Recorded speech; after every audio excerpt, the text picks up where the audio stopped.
Hello दोस्तों, नमस्ते, राम राम। मैं हूं अमित चौधरी। स्वागत है आपका अपने यूट्यूब चैनल अमित सर जी के में। तो आज हम सेकंड चैप्टर शुरू कर रहे हैं। जैसा कि आपको मैं कल करा चुका हूं, फर्स्ट चैप्टर के 2 पार्ट हो चुके हैं। कल सेकंड पार्ट था जिसमें कि विद क्वेश्चन के साथ मैंने कराए, जो कि महत्वपूर्ण क्वेश्चन थे। ठीक है, तो अब सेकंड चैप्टर पे चलते हैं। 10th के सेकंड चैप्टर आपके सामने है। इसमें वन और वन ने जीव संसाधन के बारे में पढ़ेंगे, जिसमें आप जानोगे किस प्रदेश में कौन सा वन या कौन सा राष्ट्रीय उद्यान है, और किन वनों में सबसे ज्यादा एशियाई चीता या बंगाल टाइगर या ये सभी एक सींग वाला गेंडा, या कहाँ कहाँ पर कौन कौन से राष्ट्रीय उद्यान स्थित है। ठीक है, इन सारी चीजों के बारे में आज हम जानेंगे। और आपके सामने जो स्लाइड दे रखी है बहुत ही महत्वपूर्ण है। आज मैं इन स्लाइडों को कराने जा रहा हूँ, और इन स्लाइड में जो कंटेंट है वो आपके सामने है। ठीक है मेरे भाई। सबसे पहले जैव विविधता क्या होती है, इसके बारे में जिक्र करेंगे। भारत के वनस्पति जात और प्राणी जात क्या चीज है। अंतर्राष्ट्रीय संरक्षण और प्राकृतिक संसाधन संरक्षण संघ के अनुसार प्रजातियों का वर्गीकरण कैसे किया गया है, और सरकार द्वारा वनों का वर्गीकरण कैसे हो रहा है। कौन कौन सी प्रजातियां हैं, कौन कौन से जीव हैं जो लुप्त होते जा रहे हैं, सारी चीजें मोस्ट इंपोर्टेंट हैं। और कौन कौन से एक्ट वनों के लिए बनाए गए हैं पीछे, वो सारी चीजें आज हम इस चैप्टर में जानेंगे, जो कि महत्वपूर्ण है। ठीक है, तो शुरू करते हैं। सबसे पहले जैव विविधता के बारे में जानेंगे। बायोडाइवर्सिटी किसी भी क्षेत्र में पाए जाने वाले जंतुओं और पादपों को, विविधता को उस क्षेत्र के जैव विविधता कहा जाता है। मैंने पहले भी जिक्र कर चुका हूं इन चीजों को, वो सिंपल है बिल्कुल। भारत के वनस्पति जात और प्राणी जात, flora and fauna of India, जैव विविधता के मामले में भारत एक संपन्न देश है। विश्व की लगभग 16 लाख प्रजातियों में से 8% प्रजातियां भारत में पाई जाती है। कहां पर पाई जाती है 8%? भारत में। मोस्ट इंपोर्टेंट है कि किस कौन कौन सी प्रजातियां हैं, किस किस प्रजाति, सारी चीजें आगे स्लाइड में बताऊंगा। और ये जो मैंने कराया 8% प्रजाति पूछा गया क्वेश्चन है। ठीक है, विश्व की बात हुई यहाँ पर। विश्व की लगभग 16 लाख प्रजातियों, उनमें से कितना परसेंट भारत में आता है, कौन कितनी परसेंट प्रजातियां आती है, सारी चीजें। ठीक है, तो नेक्स्ट चलते हैं। लुप्त प्राय प्रजाति जो नाजुक अवस्था में है, बिल्कुल जो लुप्त होने वाली है उनकी, जैसे कि चीता है, गुलाबी सिर वाली बत्तख है, पहाड़ी कोयल है, जंगली चित्ता और लोग महुआ के जंगल किस्में। ये क्यों करवा रहा हूं मैं इनके नाम, क्योंकि इनमें से क्वेश्चन पूछा गया है। चीता पूछा गया एक तो, ठीक है, एक पूछा गया जो सिर वाली, गुलाबी सिर वाली बत्तख पूछी गई। क्या पता आगे क्वेश्चन एग्जाम में इनको पूछ सके। ठीक है, इसलिए मैंने सारे डाल दिए। घास की एक प्रजाति होती है जो कि हेप्टान्यूरोन होती है। ठीक है, आदि। अब लुप्त प्राय प्रजातियां की संख्या कितनी है वे देख लो। 79 तो स्तनधारी है, 44 पक्षियों, तो 15 सरीसृप, 3 उभयचर और 1500 पादप प्रजातियां हैं। ठीक है, ये सभी चीजें इंपॉर्टेंट है, मैंने डाल दिए आंकड़े भी आपके सामने। अब जो IUCN है ना, अंतर्राष्ट्रीय संरक्षण और प्राकृतिक संसाधन संरक्षण संघ के अनुसार प्रजातियों का वर्गीकरण किस प्रकार है वे देख लो। सबसे पहले सामान्य प्रजातियां कौन कौन सी, कॉमन स्पेसीज जो होती हैं, जिस प्रजाति की जनसंख्या जीवित रहने के लिए सामान्य हो तो उसे प्रजाति को सामान्य प्रजाति कहते हैं। उदाहरण के जैसे मवेशी, साल, चीड़, कृंतक आदि। ठीक है, ये आपके सामने फोटो में देख लेना। ठीक है, संकटग्रस्त प्रजाति जो होती है, जो प्रजाति लुप्त होने के कगार पर हो, और उसे संकटग्रस्त प्रजाति कहते हैं। उदाहरण के तौर जैसे काला हिरण है, मगरमच्छ है, भारतीय जंगली गधा है, भारतीय गैंडा है, शेर पूंछ वाला बंदर है, संघाई मणिपुर हिरण जो मिलते हैं, ये सभी अभी संकटग्रस्त प्रजातियां हो चुकी हैं, जो कि लुप्त होने वाली हैं। ठीक है, अब सुभेद्य प्रजाति, जब किसी प्रजाति की जनसंख्या इतनी कम हो जाए कि उसके लुप्त होने की प्रबल संभावना हो जाए तो उसे सुभोध्य प्रजाति कहा जाता है। जैसे कि नीली भेड़, देखिए कहीं पर नीली भेड़, देखना सर्च करके। एशियाई हाथी, गंगा की डॉल्फिन, ये तो आपकी राष्ट्रीय है, आपको पता होगी। दुर्लभ प्रजाति है, जब किसी प्रजाति की संख्या इतनी कम हो जाए कि उसके संकटग्रस्त या सुभेद्य होने का खतरा उत्पन्न हो तो उसे दुर्लभ प्रजाति कह जाते हैं। ठीक है, उदाहरण जैसे हिमालय के भूरे भालू, मैंने पहले पीछे बताए, एशियाई भैंस हैं। ठीक है, रेगिस्तानी लोमड़ी और हॉर्नबिल, ये सभी क्या है, दुर्लभ प्रजातियां हैं। ठीक है, स्थानीय प्रजातियां क्या क्या हैं। कुछ प्रजाति केवल किसी खास भौगोलिक क्षेत्र में पाई जाती हैं, ऐसी प्रजाति को उस क्षेत्र के स्थानीय प्रजाति कहा जाता है। उदाहरण जैसे अंडमान टील निकोबार के कबूतर, अंडमान में जंगली सुअर है, जो अरुणाचल प्रदेश के मिथुन है आदि। इनको सर्च मार लेना अगर इस चीज को नहीं पता, या जैसे कि मैंने बताया कि नीली भेड़ नहीं देखी, उन चीजों को गूगल सर्च करना विद मैप के साथ, आप देख लेना, इमेज देख लेना। ठीक है, लुप्त प्रजातियां जो हैं, जो कि वह प्रजाति जो अब नहीं पाई जाती हैं, लुप्त प्रजाति कहलाती हैं। कोई कोई प्रजाति किसी खास स्थान, क्षेत्र, देश, महादेश, पूरी धरती से विलुप्त हो जाती है। उदाहरण जैसे एचे चीता है, गुलाबी सिर वाली बत्तख है, ये सभी लुप्त प्रजातियां हैं। ठीक है। सिमटते जंगलों के बारे में, वन क्षेत्र तो है 6,37,293 वर्ग किलोमीटर, कुल भौगोलिक क्षेत्रफल का 10.39% है, और घने वन है 11%, खुले वन है 7%, और मैंग्रोव जो सिर्फ 15% है। ठीक है मेरे भाई। अब वनस्पति जात और प्राणी जात के ह्रास के कारण क्या है, किस किस कारण के ह्रास हो रहा है, ये चीज जान लेते हैं हम। जैसे कि कृषि में विस्तार हो रहा। अब जंगलों को साफ करके कृषि तो की जा रही है, उसी से लुप्त होती जा रही है प्रजातियां। भारत में वन के आंकड़े के अनुसार 1991 से 1980 के बीच 2,62,000 वर्ग किलोमीटर अधिक के वन क्षेत्र की कृषि भूमि में बदल दिया गया है। बताओ। इसके साथ ही आदिवासी क्षेत्र के एक बड़े भूभाग को झूम खेती, पेड़ों की कटाई से नुकसान पहुंचा था है। ठीक है। अब संवर्धन वृक्षारोपण क्या होता है, जब व्यावसायिक महत्व के किसी प्रजाति के पादप पर वृक्षारोपण किया जाता है तो इसे संवर्धन वृक्षारोपण कहा जाता है। ठीक है। भारत में कई भागों में संवर्धन वृक्षारोपण किया गया है ताकि कुछ चुनिंदा प्रजातियों को बढ़ावा दिया जा सके। इससे अन्य प्रजातियों को उन्मूलन भी हो सकता है। ठीक है। विकास परियोजनाएं क्या है, आजादी के बाद से बड़े पैमाने पर वाली कई विकास परियोजना का मूर्त रूप दिया गया है। इसमें जंगलों के भारी क्षति का सामना करना पड़ा है। 1951 से आज तक नदी घाटी परियोजना के कारण 5,000 वर्ग किलोमीटर से अधिक वनों को सफाया हो चुका है, सिर्फ इन नदियों और इनके कारण, खेती के कारण। ठीक है। ये आपका काजीरंगा राष्ट्रीय उद्यान है, जिसमें एक सींगा वाला गैंडा पाया जाता है, और ये कहाँ पर स्थित है, ये चीजें सर्च मारो। ठीक है। मोस्ट इंपोर्टेंट है, एक सींग वाला गैंडा कहाँ पर मिलता है। खनन से कई क्षेत्र में जैव विविधता की भारी नुकसान पहुंचा है। उदाहरण जैसे पश्चिम बंगाल के बक्सर टाइगर रिजर्व में और डोलोमाइटाइट का खनन। संसाधनों का असमान बंटवारा, अमीर और गरीब के बीच संसाधनों का असमान बंटवारा होता है। इसमें अमीर लोग संसाधनों का दोहन करते हैं और पर्यावरण का अधिक नुकसान करते हैं। उन्हें नहीं परवाह, कोई भी नहीं कर रहा है, कोई दिक्कत नहीं है, मौज लो, रोज लो। कम होते संसाधनों को सामाजिक प्रभाव कैसे होता है, संसाधनों के कम होने से समाज का प्रतिकूल प्रभाव पड़ते हैं। समाज पर बिल्कुल प्रभाव पड़ेगा जब खुद ही तुम इस चीज के अवेयर नहीं हो। ठीक है। कुछ चीजें इकट्ठा करने के लिए महिलाओं का अधिक बोझ होता है, जैसे ईंधन, चारा, पेयजल, अन्य मूलभूत चीजें। इन संसाधनों की कमी होने से महिलाओं को अधिक काम करना पड़ता है। कुछ गांव में पीने का पानी लाने के लिए महिलाओं को कई किलोमीटर पैदल चलकर जाना पड़ता है। ठीक है। वनोन्मूलन से बाढ़, सूखा जैसी प्राकृतिक विपदाएं चली आती हैं, जिससे गरीब को काफी कष्ट होता है। ठीक है। वनोन्मूलन से संस्कृति विविधता से कमी आती है। अब वनोन्मूलन नहीं पता आपको तो पीछे जाके चैप्टर में पढ़ो, मैंने बताया भी हुआ ये चीज। कुछ लोग अपने पारंपरिक तौर पर तरीके से जीवन यापन करने के लिए वनों पर निर्भर रहते हैं। ठीक है। ऐसे लोगों को वनोन्मूलन के कारण जीविका के नए संसाधनों को तलाश निकलना पड़ता है, और इस प्रक्रिया में उनकी जड़ें छूट जाती हैं और उन्हें अपनी पारंपरिक आवास संस्कृति को छोड़ने की विवश होना पड़ता है, मजबूरी में छोड़ना पड़ता है बेचारों को। क्या करें वो। वन्य जीव संरक्षण के बारे में पढ़ लेते हैं, जो कि भारतीय वन्य जीवन रक्षण अधिनियम 1972 में आता है। कई बार पूछा गया है, ये आया 72 में और लागू कब हुआ है, सारी चीजें मैं बताऊंगा।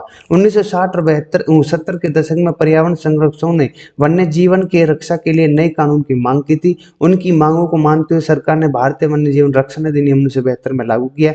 इस अधिनियम के तहत संरक्षित प्रजातियों को एक अखिल भारतीय सूची तैयार की गई और बची हुई संकटग्रस्त प्रजातियों के शिकार पर पाबंदी लगा दी गई। ठीक है। वन्य जीवन के व्यापार पर रोक लगा देगा और वन्य जीवन के आवास को कानूनी सुरक्षा प्रदान की गई। कई राज्य सरकारों, केंद्र सरकारों ने नेशनल पार्क और वन्य जीवन अभयारण्य बनाए। कुछ खास जानवरों की सुरक्षा के लिए कई प्रोजेक्ट शुरू किए गए, जैसे प्रोजेक्ट टाइगर। ठीक है। ये सभी चीजें इंपॉर्टेंट है। ठीक है। इससे क्या है कि ज्यादा अधिक मात्रा में वनों को कटाई नहीं होगी और उनमें जो रह रही प्रजाति उनका पालन होता रहेगा टाइम टू टाइम। ठीक है। संरक्षण के लाभ क्या होते हैं, संरक्षण से कई लाभ होते हैं, जैसे कि पारिस्थितिक में विविधता को बचाया जा सकता है। इससे हमारे जीवन के लिए जरूरी मूलभूत चीजें जल, हवा, मिट्टी का संरक्षण सबसे मोस्ट इंपोर्टेंट है। ठीक है। सरकार द्वारा बने वनों का वर्गीकरण कैसे करें, तो आरक्षित वन जैसे होते हैं, जैसे जिस वन में शिकार और मानव गतिविधियों पर पूरी तरह से प्रतिबंध हो उसे आरक्षित वन कहते हैं। ठीक है। यहाँ पर शिकार करना और ये सारी चीजें शिकार करते ना, पहले वनों को काटना और उन पे जाकर के वनों में पहले राजा महाराजा जो थे कभी शेर मार रहे, कभी कहीं हिरन मार रहे, कभी किसी जीव मार रहे, तो उन चीजों पर शिकार जो होते शिकार करना, उन चीजों पर रोक लगाई। वनों को अधिक मात्रा में काटना, उस पर प्रतिबंध लगाए, उसी को आरक्षित वन कहते हैं। कुल वन क्षेत्र के आधे से अधिक आरक्षित वन को दर्जा दिया गया है और संरक्षण की दृष्टि से इन्हें सबसे बहुमूल्य माना जाता है। रक्षित वन क्या होते हैं? जो प्रोटेक्टेड फॉरेस्ट होते हैं, जिस वन में शिकार और मानव गतिविधियों पर प्रतिबंध हो लेकिन यह उस वन पर निर्भर रहने वाले अधिवासियों पर लागू न हो, तो ऐसे वन को रक्षित वन कहते हैं। कुल वन क्षेत्र के 1/3 हिस्से को रक्षित वन का दर्जा दिया गया है। ठीक है, अब रक्षित वनों को आगे होने वाले नुकसान से बचाया जाता है। सभी चीजों के लिए मोस्ट इंपोर्टेंट चीजें बनाई गई हैं। ठीक है, अविकृत वन क्या होते हैं? जो वन ऊपर की दो श्रेणी में नहीं आते, जो इन दोनों में नहीं आते, उन्हें अविकृत वन कहा जाता है। ठीक है, संरक्षण नीति की कई नई परिपाटी बनाई है, जैसे जैव विविधता को बढ़ाना। अब कुछ गिने चुने कारकों पर ध्यान देने की बजाय पूरी जैव विविधता पर ध्यान दिया जाता है। इसका असर यह हुआ है कि अब न केवल बड़े स्तनधारियों पर ध्यान दिया जाता है, बल्कि कीटों पर भी ध्यान दिया जाने लगा है। 1980 से 86 के वन्य जीवन दिन के बाद नई अधिसूचनाएं जारी की गई हैं, और इन अधिसूचना के अनुसार अब कई सौ तितलियां, मोथ, बीटल और 101 ड्रैगन फ्लाई भी रक्षित जीवों की श्रेणी में रखा गया है। 1991 में इस लिस्ट में पादप 6 प्रजातियों को भी रखा गया है। सभी चीजें इंपॉर्टेंट है। संविधान और संरक्षण, ठीक है, ये चीजें इसलिए मैं बता रहा हूँ ताकि आपके दिमाग में एक स्टोरी टाइप में फीड हो जाए, कब कहाँ किस चीज की शुरुआत हुई थी। ठीक है, इनको पॉइंट वाइज मैं आपको विद क्वेश्चन के साथ दे दूंगा। ठीक है, समुदाय और संरक्षण, इस बात में अब कई स्थानीय समुदायों ने भी मान लिया है संरक्षण में उनके जीवन यापन के लंबे समय तक सुरक्षित रखा जा सकता है। इसलिए अब कुछ लोग कई जगहों पर सरकार के संरक्षण का प्रयासों के साथ भागीदार कर रहे हैं। ठीक है, राजस्थान के सरिस्का टाइगर रिजर्व में गांव के लोगों ने खनन खिलाफ लड़ाई लड़ी है। ठीक है, नेक्स्ट है आपका, ये सारी चीजें इंपॉर्टेंट है, आप पढ़ लेना।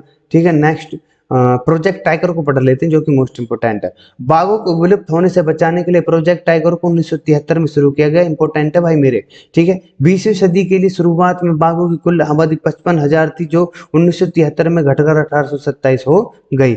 बाघ की आबादी के लिए खतरे, व्यापार के लिए शिकार, सिमटता आवास, भोजन के लिए आवश्यक जंगली उपजातियों की घटती संख्या आदि व्यवस्थित है। प्रोजेक्ट टाइगर की सफलता, जैसे कि वर्ष 1985 में इतने थे, 1989 में इतने हुए, 1993 में फिर घट गए, फिर वर्तमान स्थिति 37,761 वर्ग किलोमीटर फैले 27 टाइगर रिजर्व हो चुके हैं, जो कि मोस्ट इंपोर्टेंट है, आपसे आंकड़े भी पूछे जा सकते हैं। महत्वपूर्ण टाइगर रिजर्व कौन कौन से हैं? कॉर्बेट नेशनल पार्क उत्तराखंड में, सुंदरवन नेशनल पार्क पश्चिम बंगाल में, बांधवगढ़ नेशनल पार्क मध्य प्रदेश में, Sariska wild life sanctuary Rajasthan में, मानस टाइगर रिजर्व असम में, और पेरियार टाइगर रिजर्व केरल में। सारी चीज मैंने एक साथ दे दी, जो कि मोस्ट इंपोर्टेंट है। अब क्वेश्चन करते हैं, जो कि सभी चीजों को लेकर के अभी मैं चल रहा हूं, जैसे कोई भी क्लास हो उसके साथ मैं विद क्वेश्चन के साथ आपको कराता हूं प्रॉपर तरीके से, ताकि आपको जैसे मैंने ये पढ़ाया है, आप इनसे निकलने वाले क्वेश्चन भी आप समझ में आ सके कि इस तरीके के क्वेश्चन आ सकते हैं।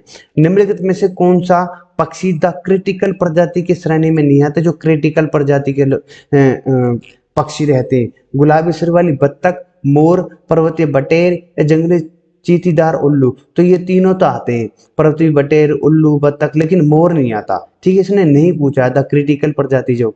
ठीक है, निम्नलिखित में से किस जीव के लिए जैव विविधता बहुत महत्वपूर्ण है? पौधे, केंचुआ, मनुष्य, एलियन। मनुष्य के लिए बहुत इंपॉर्टेंट है जैव विविधता। ठीक है, सबसे इंपॉर्टेंट है।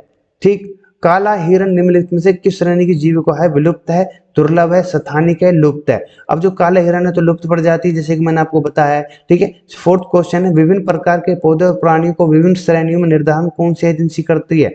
राज्य के वन विभाग के लिए। अब यहाँ पर विभिन्न प्रकार के पौधे हैं, प्राणियों का विभिन्न श्रेणी है, एजेंसी कौन सी है? IUCN मैंने आपको बताया, तो B is the right answer हो जाता है। नेक्स्ट क्वेश्चन है, 1952 में भारत निम्न में से किस प्रजाति को विलुप्त घोषित कर चुका है? तेंदुआ को, गंगा नदी के डॉल्फिन को, काला हिरन को, या एशिया चीता को? तो D is the right answer हो जाता है आपको। D is the right answer 1952 में। ठीक है मेरे भाई, निम्नलिखित में से कौन भारत के वनों और वन्य जीव संसाधनों के प्रबंधन का प्रभारी है? विश्व की बात आ रही है यहाँ तो गलत हो जाता है, भारतीय भूवैज्ञानिक भी गलत है, वन विभाग इज द राइट आंसर, तो सी इज द राइट आंसर हो जाता है आपका। और अगला क्वेश्चन है, नेक्स्ट क्वेश्चन है, निम्नलिखित में से किस वर्ष में बाघ परियोजना शुरू किया गया था? अब 1951 में, 1973 में, 1993 में, 2009। तो 73 में तो ये आपका परियोजना शुरू की गई थी। ठीक है मेरे भाई, और 1972 में इसको लागू किया गया था। ठीक है, बनाया गया था। ठीक है, नेक्स्ट है 8th क्वेश्चन आपके सामने। 8th क्वेश्चन आपके सामने है भाई। निम्नलिखित में से किस राज्य में स्थायी जंगलों को तहत सबसे बड़ा क्षेत्र है? Jammu, Madhya Pradesh is the right answer हो जाता है। उत्तराखंड भी नहीं है, महाराष्ट्र भी नहीं है। ठीक है, तो नेक्स्ट है हिमालयन यव क्या है? एक प्रकार का हिरण है, एक औषधि पौधा है, पक्षी की एक प्रजाति है, हिमालय में उगाई जाने वाली खाद्य फसल है। क्या हो सकता है इनमें से राइट आंसर आपका? बताओ चलो, कोई अंदाजा लगा सकता है? तो मतलब जब हिमालयन की बात हुई है, हिमालयन यव की बात हुई है, तो आप हिमालय में ये औषधियाँ प्राप्त होती हैं वहाँ पर, जो वहाँ के पेड़ पौधे होते हैं। ठीक है, हिमालय में उगाई जाने वाली खाद्य फसल, ये भी गलत है। तो यह एक औषधि पौधा होता है। नेक्स्ट है 1991 में संरक्षित प्रजातियों की सूची में पहली बार किस प्रजाति के शामिल किया गया था? कीड़ों को, मछलियों को, पौधे को, सरीसृप को? तो पौधे को भी शामिल कर लिया गया था, पौधे को भी शामिल कर लिया गया था 1991 में। नेक्स्ट है वन और बंजर भूमि जो सरकार, व्यक्तियों और समुदायों के स्वामित्व में होती है, उन्हें कहते हैं आपको पवित्र झरपट या आरक्षित वन, संरक्षित वन, अवग्रहित वन। ठीक है, तो D is the right answer. ठीक है, निम्नलिखित में से कौन एक विलुप्त प्रजाति है? नीली भेड़, एशियाई चीता, काला हिरण, एशियाई हाथी? तो विलुप्त प्रजाति आपकी एशियाई चीते हुई है। और निम्नलिखित में से कौन स्थानीय जाति का उदाहरण है? एशियाई हाथी, निकोबारी कबूतर, हॉर्नबिल या एशियाई? निकोबारी कबूतर तो आपका स्थानीय जाति होती है, ये सभी जगह मिलता है, आपको पता भी होगी। चिपको आंदोलन किस क्षेत्र? मानव अधिकार, राजनीतिक अधिकार, कृषि विस्तार है, वन संरक्षण? वन संरक्षण is the right answer. D आपका राइट आंसर हो जाता है। सरिस्का वन्यप्राणी किस राज्य में स्थित है? वो आपका Rajasthan is the right answer. Next question है 16, भारत में वनस्पतियों की कितनी प्रजातियां पाई जाती है? 81, 47, 15, 41? इसका आंकड़ा नहीं पता होगा, लेकिन आज याद कर लेना 47 की। ठीक है, 47,000 प्रजातियां पाई जाती है भारत के अंदर। सुंदर वन राष्ट्रीय पार्क किस राज्य में स्थित है? पश्चिम बंगाल, असम, गुजरात, त्रिपुरा? तो ए इज द राइट आंसर, आपका पश्चिम बंगाल में स्थित है। ठीक है मेरे भाई, तो इसी के साथ मेरी क्लास आज की समाप्त होती है, आई थिंक। हाँ, मुझे लग रहा, हाँ ठीक है। तो आशा करता हूँ सारी चीजें समझ में आ रही होंगी प्रॉपर तरीके से। 10th क्लास चल रही है आपकी, सेकंड चैप्टर भी आज समाप्त हो चुका है। इसमें टोटल 7 चैप्टर हैं जो कि मोस्ट इंपोर्टेंट है। ठीक है, तो इसी के साथ मैं विदा लूंगा। तो नमस्ते, राम राम, जय हिंद, जय भारत।